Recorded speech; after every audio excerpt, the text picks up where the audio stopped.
Ny fitiavana dia zava-mahagaga mihitsy. Ny fitiavana dia miseho mihoatra ny fomba hafa rehetra amin'ny fitondrantenantsika amin'ny olona, ny fisainantsika azy ireo tenitsika sy ireo fitondrantenantsika amin'izy ireo. Tena mora ny tsotra amin'ny olona mihoatra ny tsotra amin'ny tenanao. Tsy tena mora koa no tsara amin'ny olona izay tsy tsara aminao. Za akory tsy manosika-hevitra hoe mipetraha fotsiny dia aveloany olona anararoatranao fa tsy izany resaka resako eto. Haiko fa betsaka aminareo no nandreny tantarako sy ny draiko ary notakian'Andriamanitra tamiko ataoko tamin'izany fomba nangatan'Andriamanitra hitondra azy sy ny reniko aty Saint-Louis avy any amin'ny sy azy sy ny karakara azy eo mandra-pahafatiny. Tiako izany vola, fotoana ary ezaka. Dia hoy ny tompo hoe tiako hividitrano azy ianao, tsy hanao azy ireo lavitra anao, hikarakara azy ireo dia izany hoe re olona za zany nanomboka ny teny mafy ny devoly hoe tsy hisy hevitra ny amin'izany Andriamanitra. Satria indraiko nanolo anahy fotoana maro dia ndreniko tamin'izay nitandrina ny fony izy zany natahotra azy ka tsy zananao ninninna dia ndreniko zany tamin'izany fantany zany fa navelany hitranga fotsiny teny. Ka za zany tsy dia nanana fihetsem-po fitiavana tamin'izy roa ireo mihitsy fa ampatsiahiviko ihany efa namela azy roa ireo tanteraka.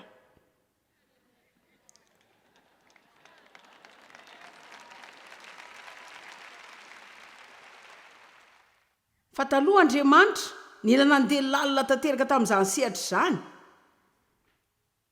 Ka angamba Andriamanitra koa mitondra anareo amin'ny sehatra lalina kokoa satria ianao mila miditra amin'ny sehatra avo indrindra amin'ny ady ara-panahy. Mety mbola ilaza foana ianao hoe mila manao ny devoly any voako aho. Fa Andriamanitra naniraka anao eto hitan'ny fanaovana an'izany.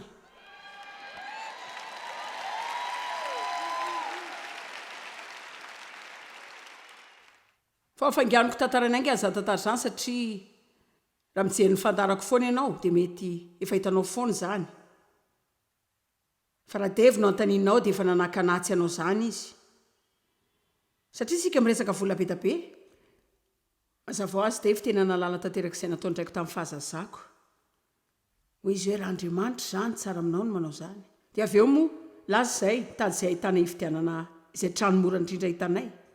Izany hoe nitady ilay mpikarakara izany izay nitady ilay mahita tena mora eny dia izany hoe tamin'ilay tena fa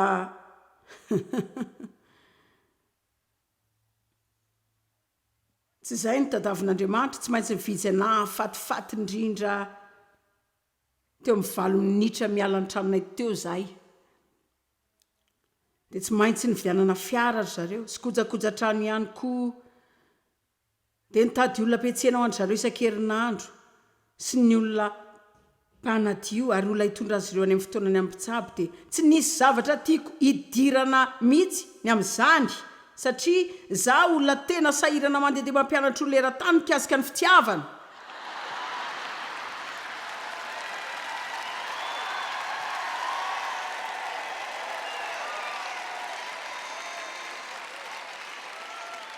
Fa tsy manana fotoana anaovana izany resam-pitiavana izany aho.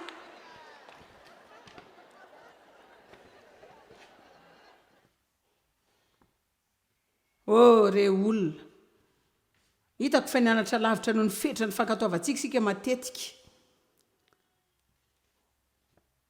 Ka naharitra izany fa nitoetrako nanao eny ka nanana fisainana kely aho. Fa anao zavatra matanjaka kokoa mihoatra noho izay fahalalako. Mila takatrareo izany fa tsy hoe satria tsy tianao izany dia izany midika fa tsy misy zavatra tena mahafinaritra tanteraka mitranga ao amin'ny fanahy. Tsy misy zavatra mahagaga mitranga ao amin'ny fanahy. Misy fatorana ny vana azo toerana natao amin'ny fanahiny ndraika taloha izy tsy nifonany amin'izay nataony tamiko mihitsy tsy mba niala tsi ny zany mihitsy izy na mba niatrika izany sady tsy voavonjy. Taoriany 3 taona ny karakarana azy ny antso any reniko dia nanao hoe 3 herinandro aho notomany indrainao nanontany izy raha afaka mandalo any ianao. Nankany aho fanotomany izy niaraka tamiko tao Dave. Hoy izy hoe tena mila milaza aminao fa mifonany amin'izay nataoko taminao fony ianao mbola zazavavy kely. hoy izy hoe nanao zay ahafahako milaza zavatra nandritra ny telo taona hatramin'ilay fotoana ny vidiananay ilay trano. Hoy izy hoe nitady ilay fomba ilazanazana nandritra ny telo taona fa tsy sako mihitsy. Dia nijery Dave izy hoe Dave tena mifona aminao izy hoe fantatro fa ianao mikasika izany. Izy hoe ny ankamaroan'ny lehilahy mety efa namono faty aho fa ianao tsy mba nanao izany fa naneho fitiavana andray azy.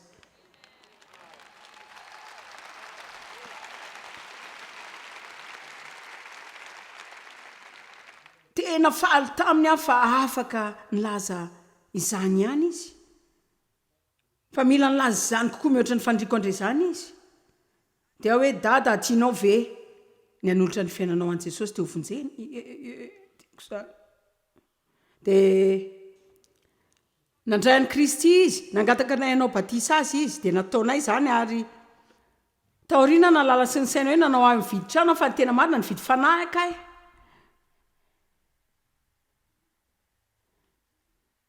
Fa tsy nividy izany tamin'ny vola fa tamin'ny alalan'ny fitiavana. Endrika fotsiny ihany ilay vola.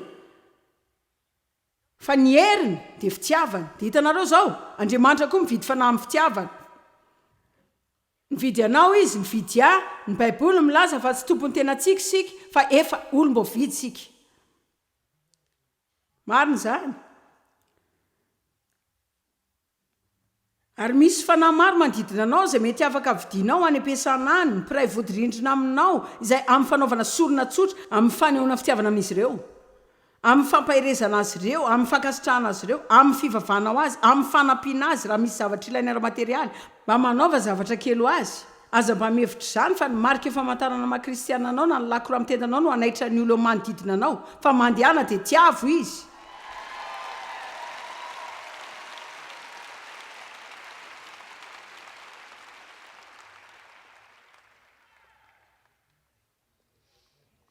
Atao fananina izany. Fa aza miandry izany ho tianao aloha. Atao fitanjona izany. Ahoana izany ny amiko. Andriamanitra no handray an-tanàna anao. Ny fitiavana ange karazana fanomezana foana e. Fa Andriamanitra tia loatra izao tontolo izao ka nanolotra ilay tokany sy tsara indrindra. Tena tiako izany. Manome tokony handoavantsika zavatra. Fanomezana matetika tokony ho tonga any amin'ny teboka izay atsapanao vidiny kely. Sy fahasahiranana kely foana. Jesosy nijaly teo ambony hazo fijaliana. Fa toerana fanaovana sorona izany. Fitiavana matetika midika sorona. Azonareo ve? Ny tena fitiavana dia handoavanao vidiny foana. Izay no tianaovan'ny olona izany. Tena mora no resaka izany. Fa ny manao izany, mitaky sorona foana. Mitaky fotoana izany. Mitaky ny fetrenao matetika foana izany. Indrindra ianao rehefa manao zavatra ho an'olona izay tsy dia tena tianao loatra. Fa mila ezaka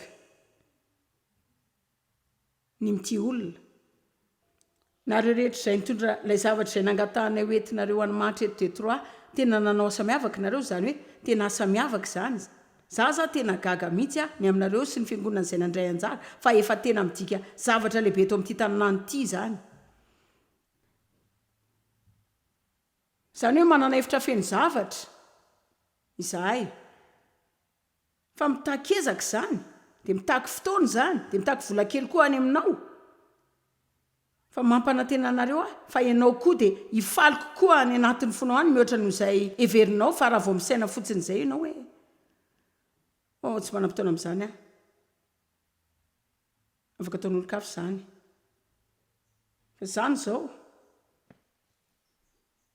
Hitanareo misy fotoana ange artiko sika izao hijery teo amin'ny Samuela faharoa.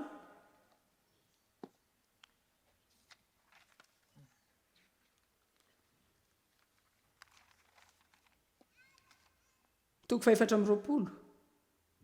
Samuela faharoa toko 420. 9:20. Izany izao tahaka ny hoe fialahana amin'ny toeram-pakanao aina.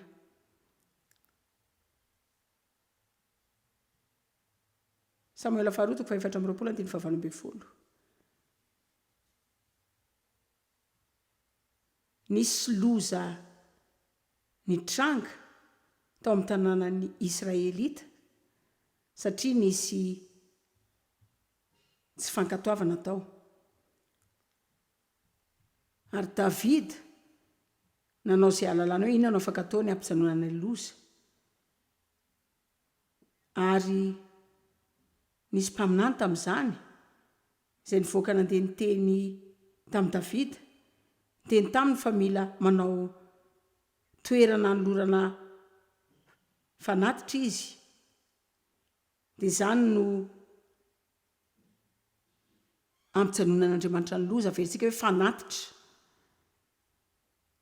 Ka eo amin'ny 9:20 ary Gada nankany amin'ny Davida ka nilaza taminy hoe mekaraka manangana alitaro an' Jehovah eo amin'ny famoloan'ny Arona Jebosita. Koa dia niakatra Davida araka ny tenin'i Gada arak'izay nandiany Jehovah. Ary Arona nitsirika ka nahita ny mpanjaka sy ny mpanompo ny nanantona azy, dia nivoaka izy ka nikoaka tamin'ny tany teo anatrehan'ny mpanjaka. Ary hoe Arona, ahoana no atongavan'ny mpanjaka tompoko aty amin'ny mpanompony aty? Dia hoy Davida, hividy ny famoloana aminao aho mba hanorenako alitara ho an'i Jehovah, hitsara ny arety mandringana tsy hamely ny olona ntsony. Hoy Arona tamin'i Davida, dia ity ny tena tiako azonareo. Aoka ny mpanjaka tompoko haka izay sitrany ka hanatitra izany. Ndreo ny omby ho fanatitra dorana ary ny fivelezam-bary sy ny azo amin'ny omby ataoko tay, izany rehetra izany. Ry mpanjaka dia omeny Arona ny mpanjaka, ary hoy Arona tamin'ny mpanjaka, Jehovah Andriamanitra ao anie hankasitraka anao, ka tia nomena azo maimaim-poana daholo izany ny zavatra rehetra. Tia zavatra maimaim-poana mantsika sa ahoana? Hitanareo zao matetika tsy izany lalana makany. Matetika ianao mila milaza hoe tsia tiako vidiana volany aho zany. Satria hitanareo zao rehefa tsy vidinao ny zavatra iray dia ohatra ny lasa tsisy dikany aminao zany avy eo. Avy eo Davida nilaza ireo zavatra izay tena mahagaga indrindra eo amin'ny 9:420 ary hoy ny mpanjaka tamin'ny Arona, tsia fa ho vidiko aminao mihitsy arak'izay tokom-bidiny ireo. Fa tsy hanatitra fanatitra dorana ho an'i Jehovah Andriamanitra amin'izay azoko fotsiny aho.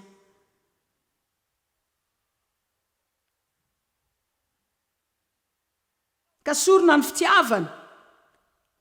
Fa rehefa tiany ray koa tamin'izany fomba fafy izany dia tena sorona lehibe hoany nanao izany ho an'Andriamanitra. Tsy nanao izany aho satria nitady izany, tsy nanao izany aho satria hitako fa tiako izany, nanao izany ho amin'ny antony iray aho dia ny antony tokana ihany satria nino tamin'ny foko rehetra fa Andriamanitra no teny aho hanao izany.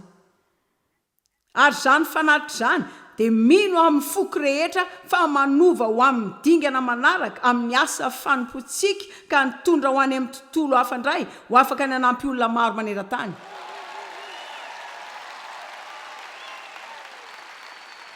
Ny fanatitra mitondra valosoa foana. Raha natao tamin'ny fo madio izany dia mitondra valosoa foana. Dia profesera Ray ny teny zavatra iray manandanja tamiko mikasika izany teny izany andro vitsivitsy lasa izay. Hoy izao hitanareo ara-jeografika izay toerana nanolorany azy izay. Dia teo amin'ilay toerana nanaovany Abrahama fanatitra ny saka ihany. Toerana mitovy ara-jeografika izay misy any Golgota ny antonan'i Jesosy teo ambonin'ny hazo fijaliana. Tovy amin'ilay toerana izay nanangana ny Solomona tempoly izay niverena Kristy indray rehefa iverina fandroana izy. Azonareo ve izany? Toerany fanatitra dia toeram-boninahitra foana.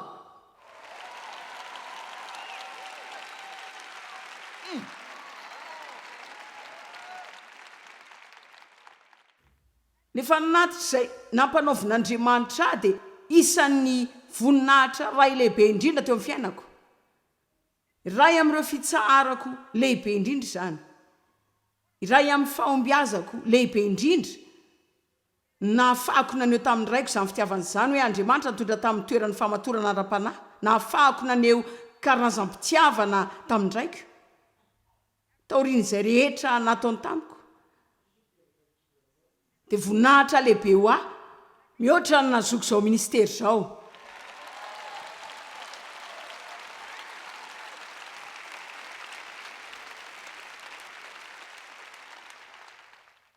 dao takaritsika androany fa tsy misy fitiavana tsy misy sorony zany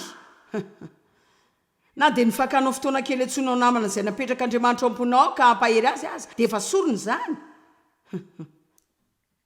raha ohatra maka fotoana ianao mba hanoratra taratasy satria te ampahery azy na mba te hisaotra azy dia efa sorony zany fa mila manao sorony ianao ary mila manao ezaka ary tsy tiako loatra ny milaza ty zavatra ty fa betsaka loatra ireo olona zay atao hoe kristianina kanefa dia tena tsy mahita afa-tsy ny tenany zay tsy mba maka fotoana anao nininina mihitsy ho an'ny olo-kafa fa dia tezitra foana izy satria tsy mba mahita olona manao zavatra ho azy mihitsy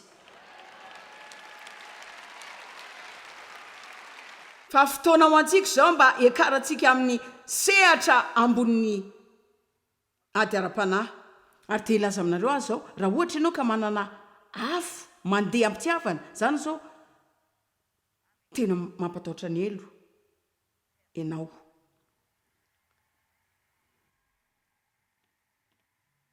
ary tsy zany ihany fa eno kely fa tena afinaritra ty zany hoe matotra mihitsy azy zao tena tiako ny manome satria hitako tsara amin'ny ara-panahy hoe resak'inona daholo zany zao tsy tena takatra loatra zany nandritra ny fotoana ely fa zany ny zava-miafina ara-panahy lehibe indrindra ao amin'ny ten'andriamanitra mandresy ny ratsy amin'ny tsara sika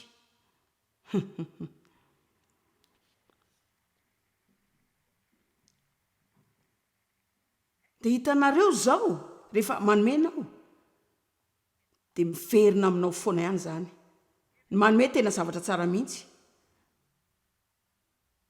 zany zao dia izany zavatra tsara indrindra afaka ataontsika ilaza aminareo fotsiny aho hoe andriamanitra tsy mila mivolanao manana ny zavatra rehetra izy fa mila manome sika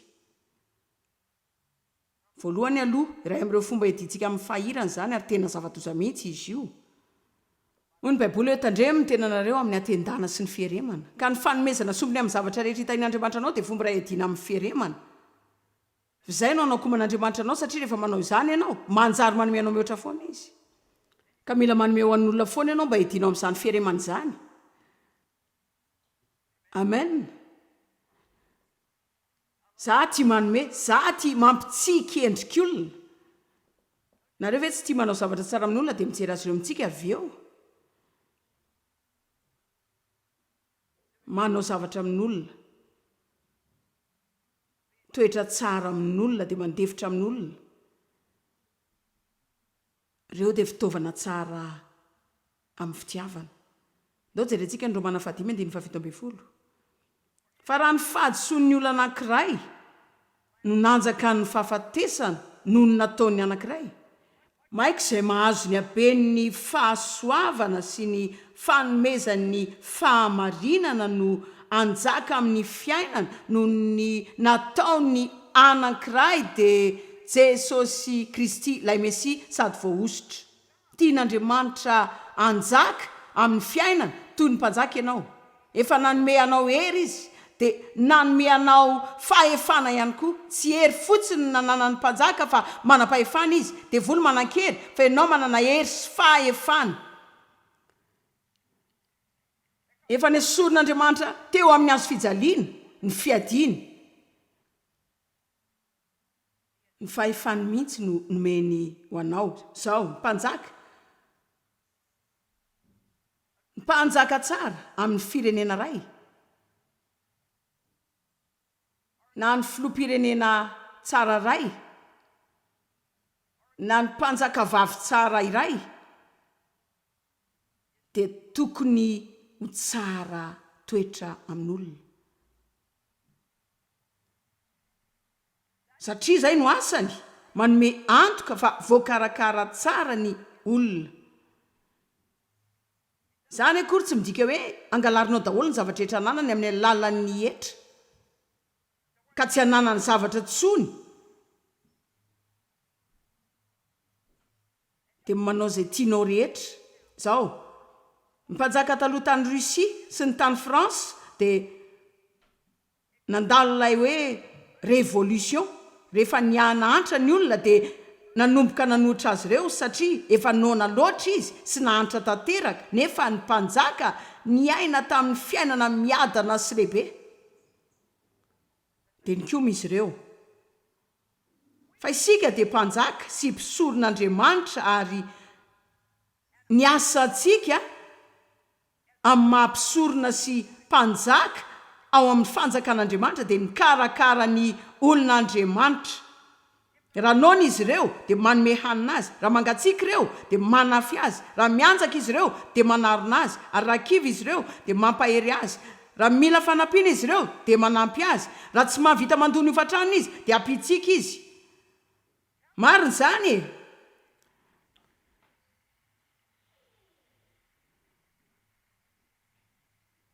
Zany angeny nampisantsika eto e.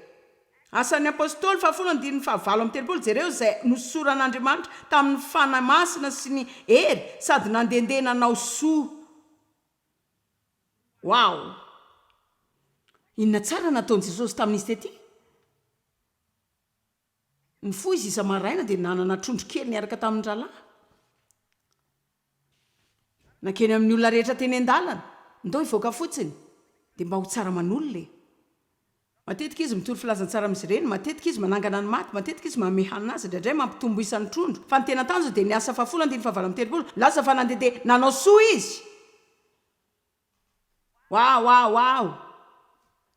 Ahoana moa raha mifoha ianao rahapisy dia misy olona milaza aminao hoe inona no ataonao androany laza hoe tena andeha hitany olona izay afaka tahiko aho.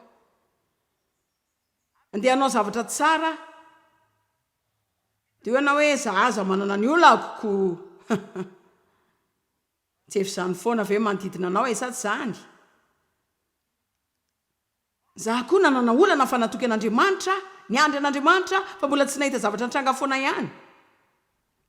Salamo 7:7 ary efa marana azy zao. Fa tsy dia ho tsara loatra ny vazivazy izany eto.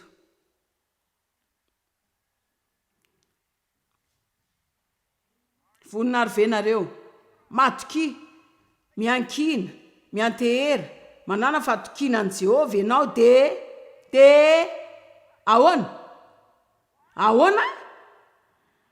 ahoana?